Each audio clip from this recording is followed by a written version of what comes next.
सतीश, जो कि एक कैब ड्राइवर है, रात के तकरीबन 11 बज रहे थे। वो द्वारका सेक्टर 9 की वेलकम होटल में सवारी को छोड़ने जा रहा था।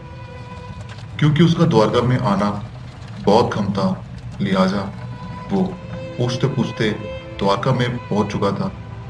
फिर रुक कर वो एक रिक्शा ड्राइवर से होटल के बारे में पूछता है।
सवारी को छोड़ के सतीश गाड़ी साइड में लगाता है और पास ही के पनवारी के पास सिगरेट पीने के इरादे से जाता है।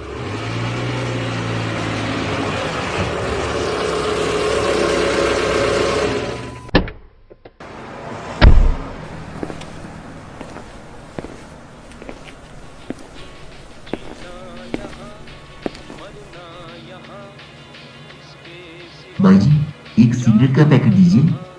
देते हैं भाई साहब। भाई जी, ये नजफगढ़ की तरफ किस रास्ते से निकलना चाहिए?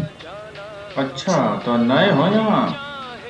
नया तो नहीं, पर बहुत कम आना होता है यहाँ। तो आप नजफगढ़ जाइएगा। जी हाँ, अगर रास्ता बताएंगे तो बहुत मेहरबानी होगी। जी बताएंगे, काहे नहीं बताएंगे। जल्दी तो नहीं है ना आपको? जी नहीं। तो पीछे वाली लाल बत्ती से दाहिने लेके सीधे चले जाइए। और कोई रास्ता भी है? जी है तो, पर वहाँ से ना ही जाए तो अच्छा होगा। क्यों, बहुत लंबा रास्ता है? नहीं नहीं भाई साहब, रास्ता तो छोटा है, पर उस रास्ते पे रात को कोई जाता नहीं है। क्यों? सुना है कोई भूतनी है जो उस रास्ते पे जाने वाले लोगों को परेशान करती है। आपने दिखा है क्या? देखा तो नहीं, पर रिसकता है ले। भाई जी, ये सब कहने की बात है। आप मुझे वो रास्ता बताइए, हम उसी रास्ते जाएंगे। भाई साहब, जैसी आपकी मर्जी, हम तो कह रहे हैं आपसे पीछे वाले रास्ते पे चले जाइए। आप रास्ता बताइए, हमारी फिक्र मत कीजिए। अच्छा, ये जो सामने वाला रास्ता है, यहाँ से सीधे चले जाइए, पर कहीं रुकिएगा नहीं। जी धन्यवाद, चलते हैं। भाई साहब, संभल के जाइएगा।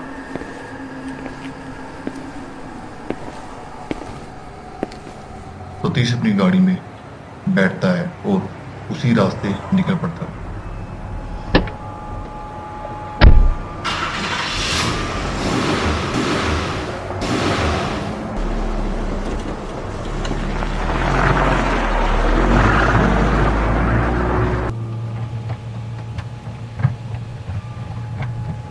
सड़क पूरी तरह से खाली थी और दूर तक अंधेरा ही अंधेरा।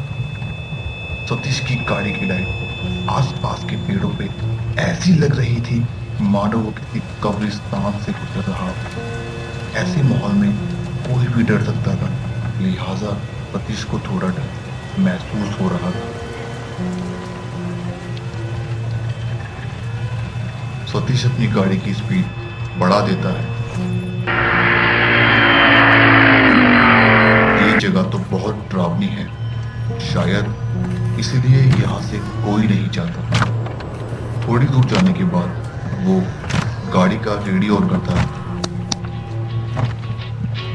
जीना यहाँ, मरना यहाँ, इसके सिवा जाना कहाँ। अचानक सतीश को ऐसा लगता है कि सड़क पे उसने किसी को देखा है। फिर धीरे धीरे सतीश की गाड़ी की स्पीड कम होने लगती, मानो कोई पीछे से गाड़ी को अपनी तरफ खींच रहा हो। फिर से सतीश को इस बार साफ साफ एक लड़की सड़क पे खड़ी दिखाई देती है।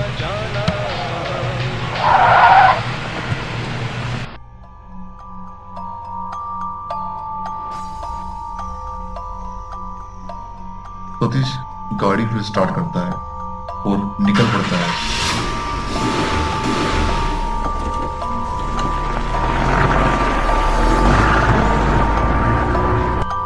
अचानक उसे ऐसा महसूस होता है मानो उसकी बैक सीट पर कोई बैठा है। वो धीरे से मुड़कर देखता है पर पीछे कोई नहीं। तभी उसकी गाड़ी फुटपाथ से टकराने ही वाली होती है, पर वो ब्रेक लगा देता है और गाड़ी रुक जाती है।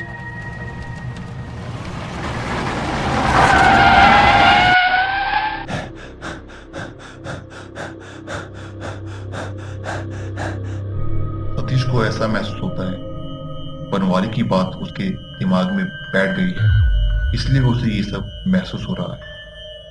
सब उसका वहम है। वो बनवारी की बात के बारे में बहुत ज्यादा सोच रहा है। फिर वो सोचता है जब गाड़ी रुक ही गई है तो क्यों ना हल्का हो ले जाए, और गाड़ी से बाहर निकलता है।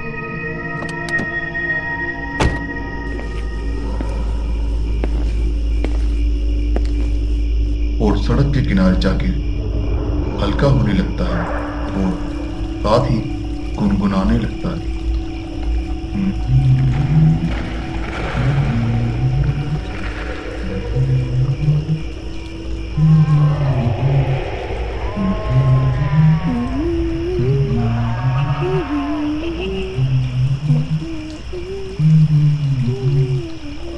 अचानक उसे ऐसा लगता है उसके साथ कोई और भी ये गाना गुनगुना रहा है।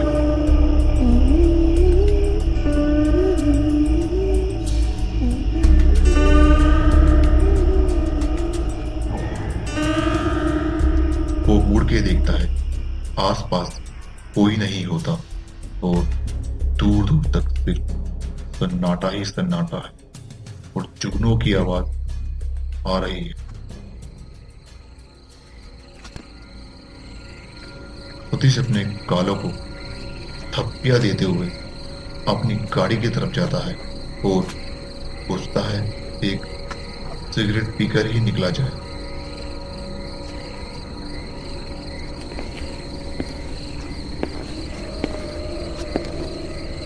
पर सतीश ने एक बात पर गौर नहीं किया है, उसके पास लगी स्ट्रीट लाइट के अलावा उस पूरी सड़क पर कोई दूसरी स्ट्रीट लाइट नहीं जल रही।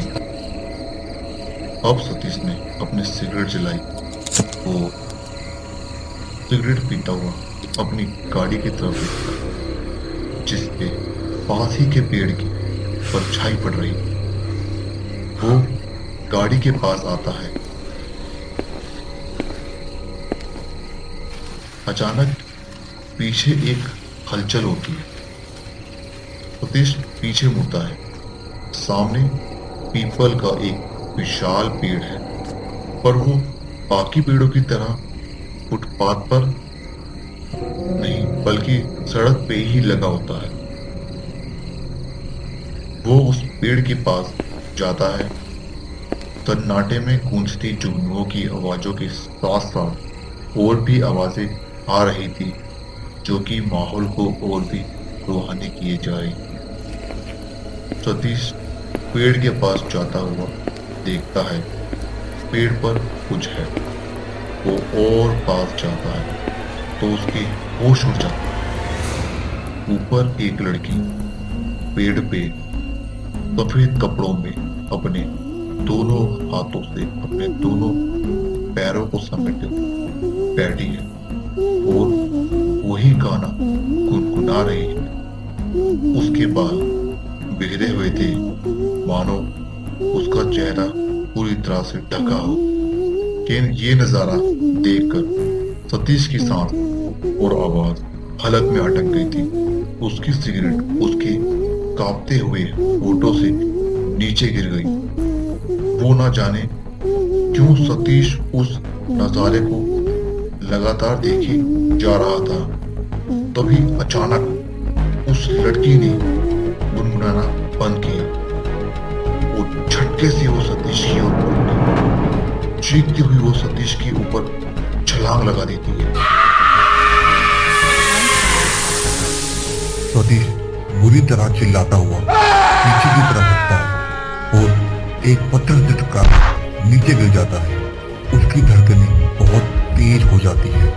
वो गिरता पड़ता अपनी गाड़ी तक पहुंचता है और गाड़ी स्टार्ट करने की कोशिश करता है, पर गाड़ी स्टार्ट नहीं होती और पीछे से कोई जोर जोर से गाड़ी पे हाथ मारता हुआ महसूस होता है। सतीश पसीने से लगभग पूरी तरह घबराया हुआ बार बार अपनी गाड़ी स्टार्ट करने की कोशिश करता है।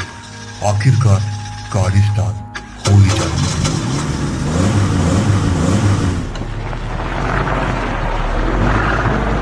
अचानक रियर व्यू में दिखता है वो लड़की गाड़ी की पीछे पीछे भाग रही है। वो गाड़ी की स्पीड बढ़ाता तो गाड़ी के चारों तरफ से ऐसी आवाजें आती है जैसे कोई हाथ मार रहा हो। और इस बार वो लड़की गाड़ी के साथ साथ दौड़ रही थी। 100 की स्पीड में दौड़ती गाड़ी के साथ साथ दौड़ रही थी। घबराहट के कारण मानो सतीश के हाथ पैर जैसे फूल गए हो।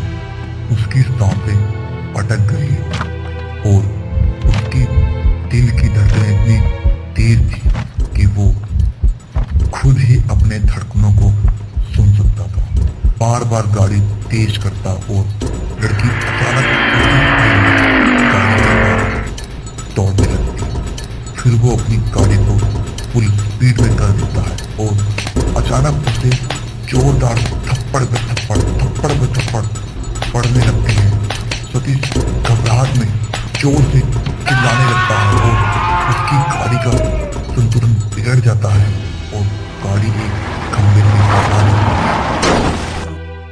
अगली सुबह सतीश की आंखें एक हॉस्पिटल में खुलती है।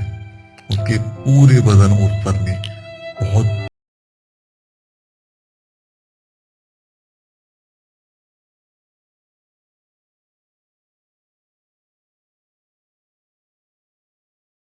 वाइट ड्रेस में एक नर्स उसके पास आ रही थी और साथ ही एक गाना गुनगुना रही थी।